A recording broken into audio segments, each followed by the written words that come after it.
Hi there, science fans. Welcome to another exciting journey into the world of science.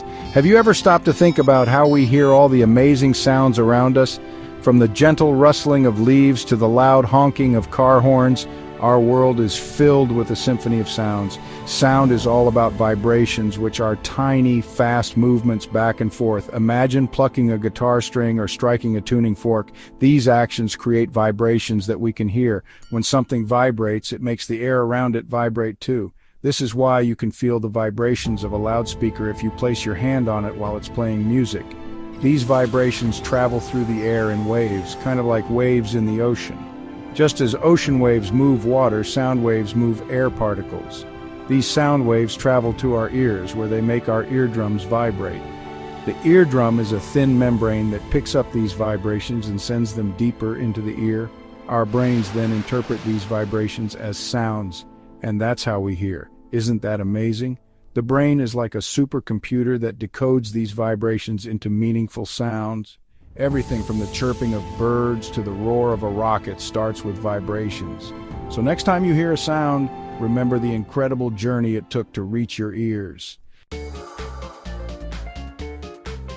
Now that we know a little bit about how sound works, let's talk about music. Music is all around us, and you don't need fancy instruments to create it. In fact, you can make music with things you find around your house. Did you know that you can make music with all sorts of everyday objects, from pots and pans to water bottles? The possibilities are endless. It's all about being creative and experimenting with different items. Different materials vibrate in different ways, which is why they make different sounds. For instance, metal, wood, and plastic all produce unique tones when struck or tapped. For example, if you tap on a glass with a spoon, it makes a high-pitched ringing sound. This is because the glass is hard and smooth, allowing it to vibrate quickly and produce a clear, sharp tone. That's because the glass is hard and smooth, so it vibrates quickly. The speed of the vibration affects the pitch of the sound, making it higher or lower. But if you tap on a cardboard box with a spoon, it makes a lower-pitched thudding sound because the cardboard is softer and vibrates more slowly. The texture and density of the material play a big role in the kind of sound it produces. Let's talk about pitch and volume. Pitch is how high or low a sound is. High-pitched sounds like a whistle have fast vibrations. Low-pitched sounds like a bass drum have slow vibrations.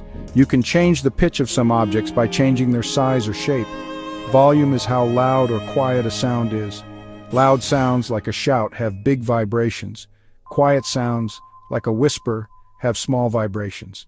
You can change the volume of a sound by hitting or plucking an object harder or softer. You can even try using different thicknesses of rubber bands to see how it changes the sound. Thicker rubber bands will produce a lower pitch, while thinner ones will create a higher pitch. Experiment with various sizes and see if you can create a melody or a simple tune. Notice how the tension of the rubber band also affects the sound it makes. The tighter the rubber band, the higher the pitch. This is because the vibrations are faster when the band is stretched more. You've created a simple musical instrument. What do you hear? Try plucking the rubber bands in different sequences and rhythms.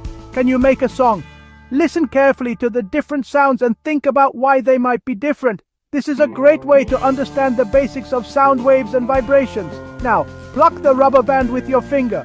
Feel the vibrations as you do so. These vibrations are what create the sound you hear. The faster the vibrations, the higher the pitch of the sound. Try plucking the rubber band at different points along its length and notice how the sound changes. Carefully stretch the rubber band around the tissue box. Make sure it's tight enough to vibrate, but not so tight that it breaks. This setup will act like a simple string instrument. You can even try using multiple rubber bands of different thicknesses to create a mini rubber band guitar. For another experiment, you'll need a rubber band and an empty tissue box.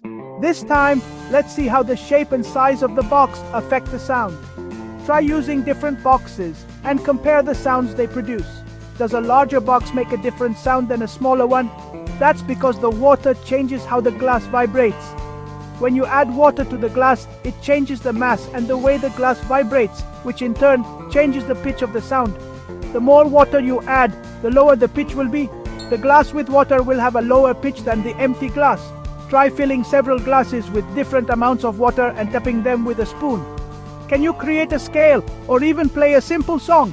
This is a fun way to explore how different materials and shapes affect sound. Do you hear a difference in pitch?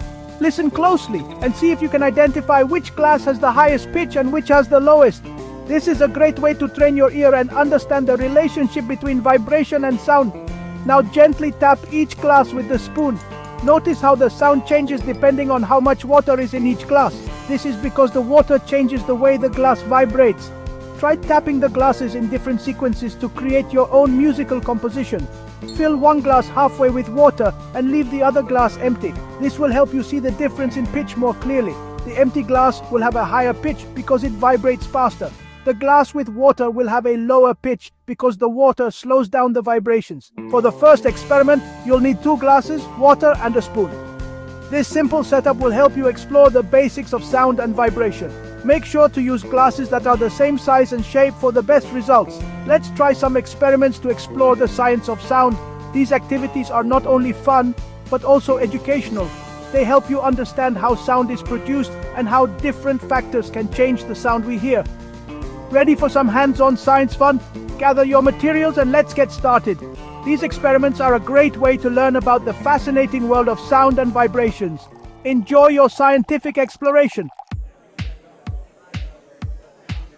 Understanding the science of sound is super important for making music. Musicians use their knowledge of sound waves, vibrations, pitch, and volume to create beautiful melodies and harmonies. They experiment with different instruments, materials, and techniques to create a wide range of sounds and effects. So the next time you listen to your favorite song, think about all the amazing science that goes into making the music you love. Keep experimenting, keep exploring, and keep asking questions about the world around you. Science rules!